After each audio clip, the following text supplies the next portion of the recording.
Alam niyo men, akala ko dati sobrang boring na mabuhay dito sa probinsya. Pero bigla kong na-realize, hindi lang pala ako marunong mag-appreciate ng buhay.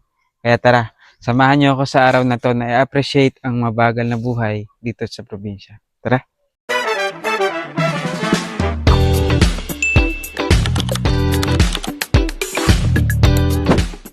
Luto muna tayo men ng pang-agahan natin ngayong araw.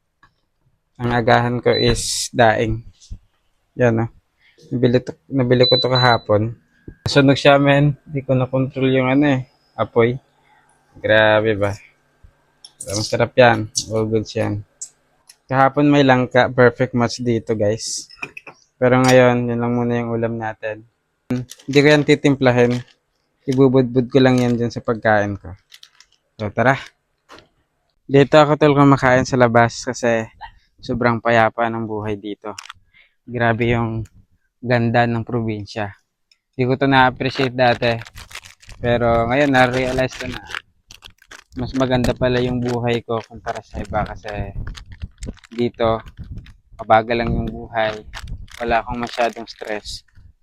Pero may niyog sa taas ko. Aray ko po Hindi ko yun napansin Adjusted tayo dito man. Parang malalaglag na siya Lipat tayo. Ayun tol. Nakahanap tayo ng medyo mas maganda at medyo mas safe na pwesto. Green lang tayo dito sa gatas na to tol. Hindi natin titimplahin. Bubudbud lang natin sa kanin. Ganito ako nasanay tol no. Tara kain tayo. Pray muna tayo syempre.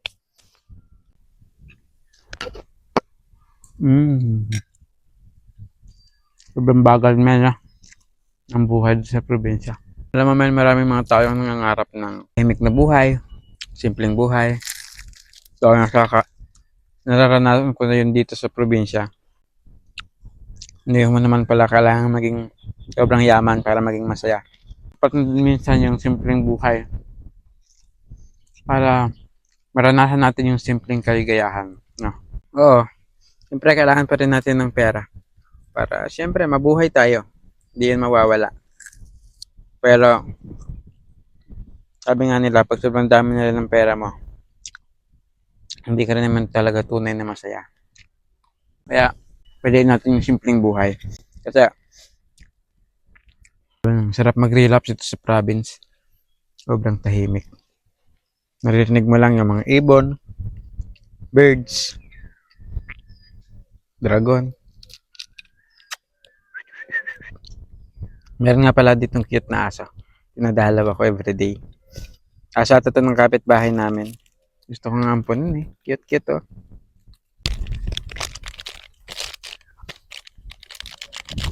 Sinasabi ng ilan men na boring daw yung buhay dito sa probinsya. Ganun din yung tingin ko dati. Bakit parang sobrang boring naman dito? Walang gaanong ginagawa. Kasi sobrang bagal ng oras. Pero bigla kong na-realize na ito pala yung hinahanap ng marami. Kasi kapag nasa mga cities naman tayo, reklamo naman natin, sobrang ingay, sobrang nakaka-stress. Di rin maintindihan yung buhay ng tao. Pero ngayon, mas lalo kong na-appreciate dito.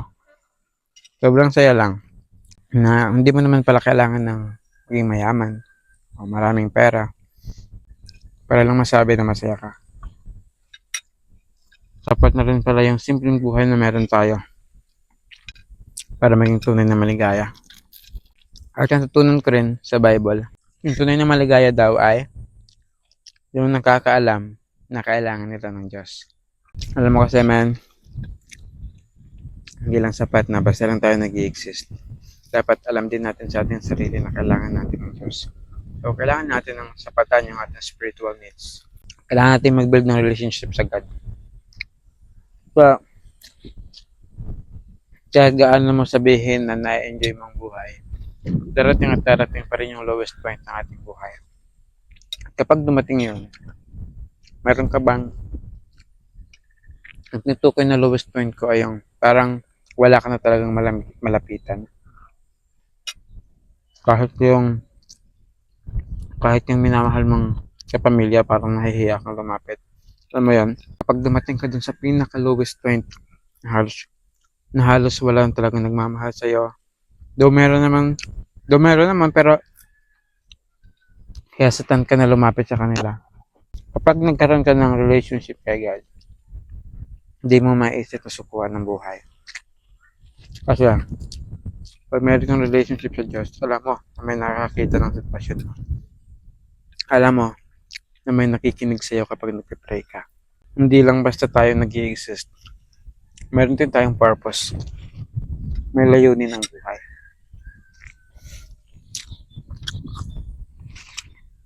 Kaya, tapos na tayo. So, tapos na tayong kumain, tol. Kaya ngayon, iigibon na tayo ng tubig. Tara, samahan niyo ko. Diyan tayo, tol. Iigib ng tubig. Yan. Buksan muna natin to. Sobrang lalim nito, man. Grabe. Princess! Princess! Ayan na, si Princess. Mahihain ka lang si Princess. Kaso ito ng aming kapitbahay, kaya takot pa sa akin. Hindi ko alam. May trust issue ata ito eh. Nakapag-igib din ba kayo ng mga ganito? Mga balon?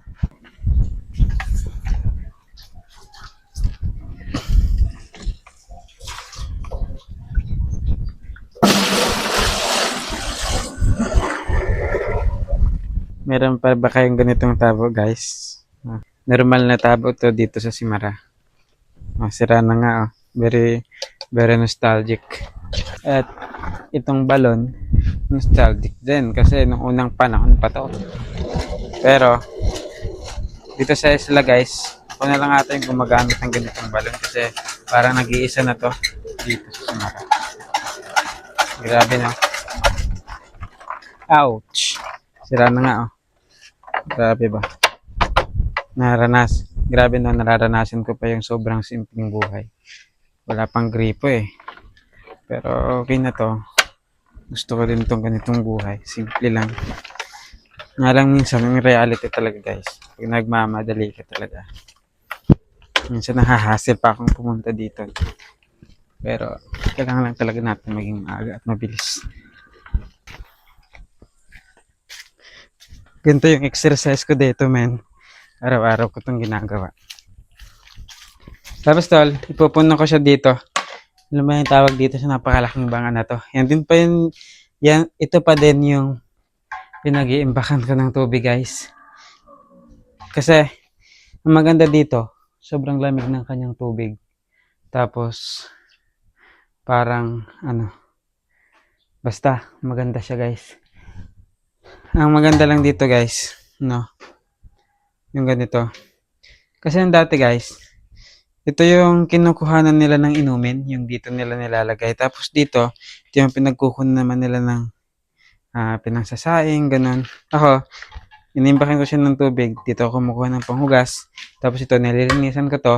Nilalagyan ko naman siya ng sinasaing ko. Diba? Galing, no? Kala nyo. Alright. Pinapuna ko siya, guys.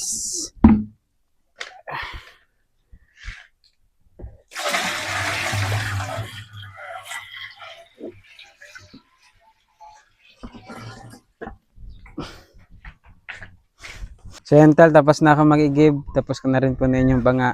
Ngayong araw na to ay magdi-deliver tayo ng parcel. Kaya, yun yung sinasideline ko dito sa Simara. Kaya tara, samahan nyo ko.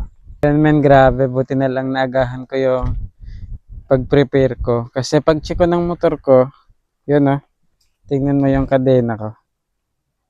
Putol oh. Putol siya oh. Ito na lang yung kakabit sa kanya. Kunting na lang, guys. Kaya pala, parang kapag na-drive ko siya, parang tumatalon-talon na siya. Yun na pala yung kalagayan ng kadena ko. So, wala. Wala, no? Papalitan na talaga to. Palit talaga tayo ng kadena. Ganun talaga, guys. Meron mga bagay na minsan things do not goes as how it was planned, no? Pero sabi nga, ng lesson lang na matutunan natin dito, ay hindi talaga natin mababago yung situation. Dumarating talaga yung mga bad situation sa ating buhay. Ang mahalaga lang how we react. Kung paano tayo nag-react sa isang situation. Kasi kung nagalit tayo, nagdabog tayo, wala naman tayong magagawa. So, let's just react calmly. Tapos, maayos din naman to, no? Tara, punta tayo pa. Paayos na natin.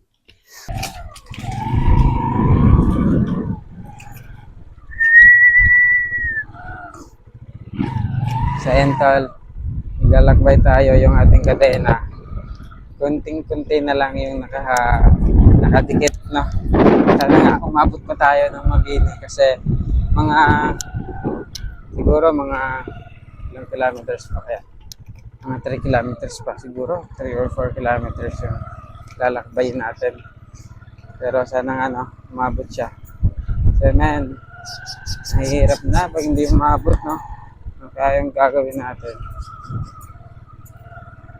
Dito umabot, hihilahin natin dito. Layo pa yung talyer dito, guys. So, basta, nakakabot na. Ayun to, lumabot naman tayo sa talyer at pinapayos ko na kay Kuya Ivan dyan. At yun nga, kailangan ng palitan talaga yung kadena, hindi na pwedeng putulin. Kaya pinapalitan na lang natin. So ayun tol, na tapos na tayo magpakabit ng ating kadena at so far smooth na. Bangka. Kaya para. Hanap ako. So ayun guys, nawala na ang speaker yung kasama ko. Tumutug-tug-tug siguro siya. Nawala daw. So nawawala ng speaker yung kasama ko. Pakita natin yung daan sa inyo. Gaano kaganda yung isla ng Corcuera. Bali yan yung access road dito sa amin. Dito siya tumigil dito banda. Tumigil siya dito banda. Wala akong makita.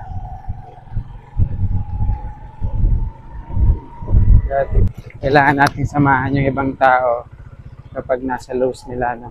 Pag may problema sila. Yun yung moral support na bibigay natin.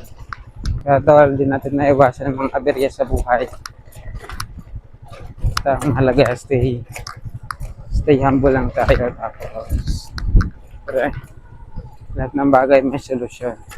Dahan-dahan lang kami dito guys kasi baka dito lang sa gilid-gilid. Grabe kasi, lang tumahimik yung motor ko na nagpalit ako ng kadena. Dati meron itong wak, gumagano'n pag nag-freewheeling ako. Kadena pala yung problema na. Gano'n, kara kang speaker ka tayo? Bilog? Box. Di ba hanggat nagtikrag sa'yo mo pagkuman? So, ayan tol. Hindi ko alam kung nakita ni Johan yung speaker. Pero nauna na ako papunta dito sa bayan kasi lahat nandiyan na yung bangka. Kailangan kong makarating kaagad kasi maalis yan sa bayan yung bangka kapag ganitong habagat kasi lumilipat sila ng ganyan. Kaya kailangan mo makabutan yun. Wala pa, men. Wala pa yung bangka. So ayan tol, dito na kami sa bayan. Guys, may challenge ngayon guys. Ngayon guys, kakain muna kami guys. Na, siyempre, gutom. Galing kami sa pagpayos ng motor. Naghanap pa yung speaker na wala. Aray ko po. Aray mo po. Diba? Kaya, nahanap namin yung bangka na wala. Wala din. Wala dito. Na-stress kami kung saan ba pumunta. Ay mag-alas 12 na. Kaya ngayon, dito tayo sa favorite part natin. Yes. Ang kain. Kain. Aray ko po. Tara. So, yun, tal. Nantay namin na matapos yung mga BHW na kumain. Nakakaano lang sa mga BHW, no? Sabi nila, sila, mga nutritionist sila. Pero tingin naman, yung mga dala. Coca-Cola, tsaka mga Royal. Nakakatawa lang sila, guys.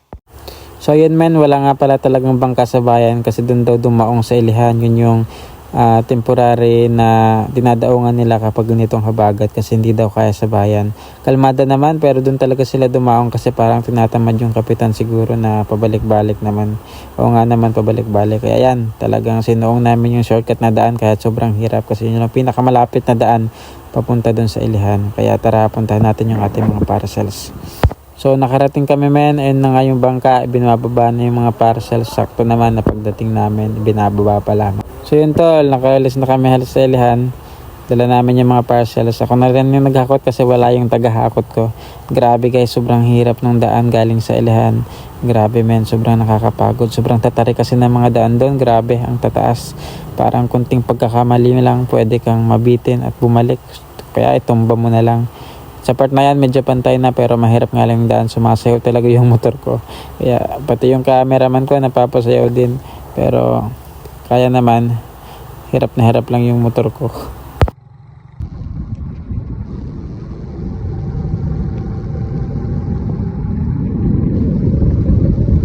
Alas 3 na pero hindi pa rin kami nakapagsimula. Try ko po Bukay. Hindi May. Palkulan. Hey, ma'am, shout out. Shout out sa inyo. Salamat po. Paid pa out now. Shout out sa iyo. Making. Okay, shout out. Isang malakas ang shout out kay Jen Kalibay. Jen Palyar na. Jen.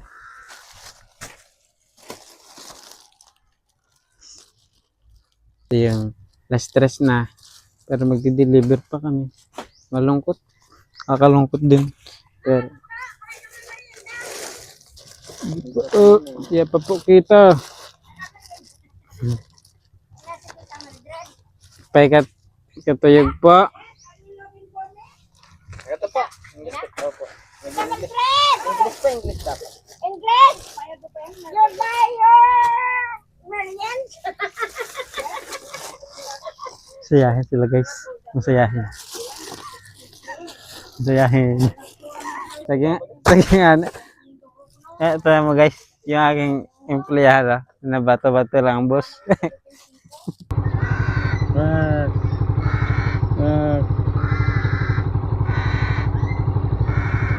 So yan men, halos ginabi na tayo, kakauwi lang natin galing sa pagparcel at talagang na-enjoy natin yung araw natin ngayon dito sa probinsya. Daming nating natutunan, daming nangyari, pero ang pinakamahalaga doon, na-enjoy natin yung ating buhay sa ngayong araw na to. Kaya doon na muna natin tinatapos ang vlog na to at hanggang sa muli. Maraming salamat!